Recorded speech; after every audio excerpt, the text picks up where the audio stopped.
नमस्कार, daily line के news file bulletin में आपका स्वागत है और मैं हूं आपके साथ शांभवी प्रभाकर। इस बुलेटिन में हम आपको बताएंगे कन्नौज में पुलिस टीम पर किसने फायरिंग की और बताएंगे सपा नेता स्वामी प्रसाद मौर्य ने अब क्या विवादित बयान दिया है। इसके साथ ही बताएंगे राजस्थान की भजन लाल सरकार ने कांग्रेस की किस योजना को बंद किया है। लेकिन उससे पहले एक नजर डालते हैं आज की हेडलाइंस पर। कन्नौज में पुलिस टीम पर हमला, 4 घंटे हुई फायरिंग, एक सिपाही की मौत, हिस्ट्री शीटर को पकड़ने गई थी पुलिस। स्वामी प्रसाद मौर्य ने एक बार फिर हिंदू धर्म को लेकर दिया विवादित बयान, कहा हिंदू एक धोखा है।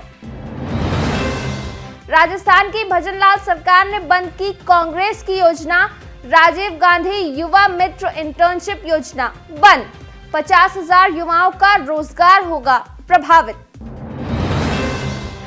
मुंबई पहुंचा फ्रांस में रोका गया भारतीयों का विमान, 276 भारतीय लौटे देश। फ्रांस ने कहा मानव तस्करी नहीं हो रही थी, जांच बंद। हिंद महासागर में बढ़ी भारतीय नौसेना की ताकत, आईएनएस इम्फाल बेड़े में शामिल। अब बात करते हैं आज की पहली खबर की। कन्नौज में सोमवार को हिस्ट्री शीटर को पकड़ने गई पुलिस टीम पर हमला हो गया। हिस्ट्री शीटर ने पत्नी और बेटे के साथ मिलकर घर से पुलिस कर्मियों पर फायरिंग की। इसमें एक सिपाही को गोली लगी है जिसकी इलाज के दौरान मौत हो गई।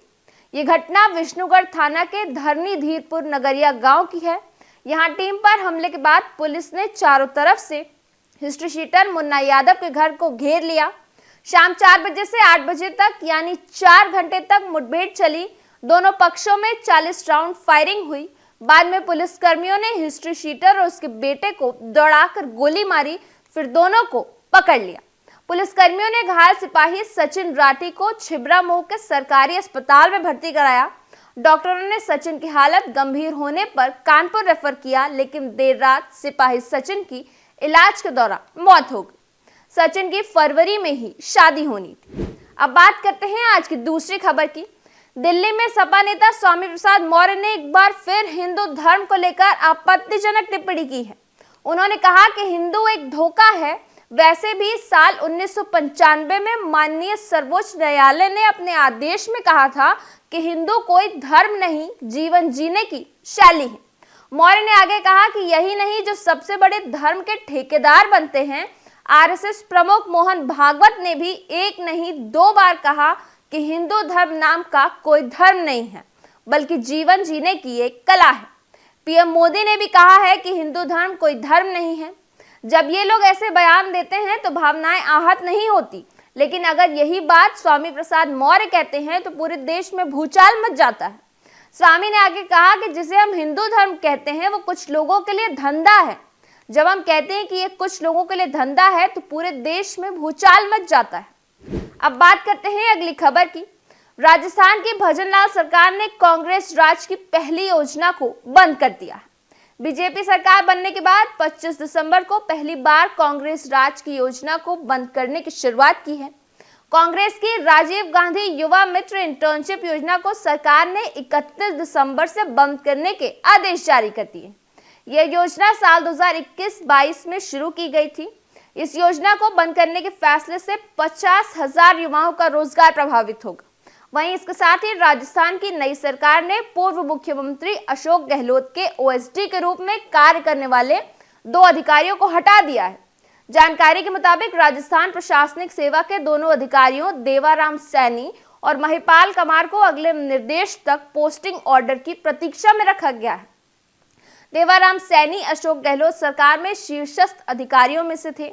वहीं आरएएस अधिकारी योगेश कुमार श्रीवास्तव को राज्य के नए मुख्यमंत्री भजन लाल शर्मा का ओएसडी नियुक्त किया गया है। अब बात करते हैं अगली खबर की। आगामी लोकसभा चुनाव को लेकर सियासी दलों ने तैयारियां शुरू कर दी हैं। इसी के मद्देनजर इंडिया गठबंधन ने कमर कस ली है। जानकारी के मुताबिक कांग्रेस गठबंधन के सहयोगी दलों के साथ सीट बंटवारे के मुद्दे पर जनवरी के पहले सप्ताह में चर्चा करेगी।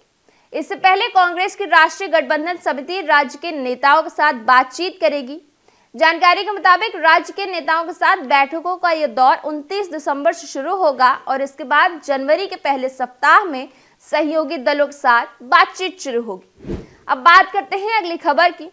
मानव तस्करी के शक में फ्रांस में रोका गया प्लेन मुंबई पहुंच गया है। इसने 25 दिसंबर की शाम पेरिस के वाटरी एयरपोर्ट से उड़ान भरी थी और मंगलवार सुबह 4 बजे ये मुंबई एयरपोर्ट पर लैंड हुआ। इस फ्लाइट से 276 लोग लौटे हैं। फिलहाल भारत लौटने वाले यात्रियों की सही संख्या साफ नहीं हो पाई है। जानकारी के मुताबिक इस फ्लाइट को सोमवार दोपहर 2:20 पर भारत आना था, लेकिन कुछ लोग देश वापसी नहीं करना चाहते थे।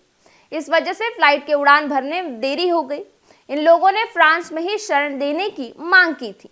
अब बात करते हैं अगली खबर की। हिंद महासागर में चीन की बढ़ती घुसपैठ के बीच भारतीय नौसेना को आज एक बड़ी ताकत मिली है।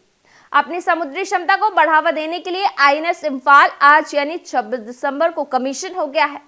आईएनएस इम्फाल को मुंबई डॉकयार्ड में कमीशन किया गया है। इस दौरान रक्षा मंत्री राजनाथ सिंह मौजूद रहे। इसके बाद वॉरशिप पश्चिमी नौसेना कमान में शामिल हो गया। जानकारी के मुताबिक आईएनएस इम्फाल डिस्ट्रॉयर वॉरशिप सतह से सतह पर मार करने वाली 8 Barak, 16 BrahMos antiship censored missile, surveillance radar, 76 mm rapid mount gun, anti submarine और टॉर्पीडो से लैस है। रक्षा मंत्रालय के मुंबई स्थित shipyard Mazagon dockyard builders limited ने इम्फाल को बनाया है। बता दें कि इस वॉरशिप को बंदरगाह और समुद्र में टेस्टिंग के बाद 20 अक्टूबर 2023 को भारतीय नौसेना को सौंप दिया गया था। इम्फाल पहला वॉरशिप है जिसका नाम नॉर्थ ईस्ट के एक शहर पर रखा गया है। इसके लिए राष्ट्रपति ने 16 अप्रैल 2019 को मंजूरी दी थी। डेली लाइन के मॉर्निंग न्यूज फाइल बुलेटिन में बस इतना ही। बने रहिए डेली लाइन के साथ।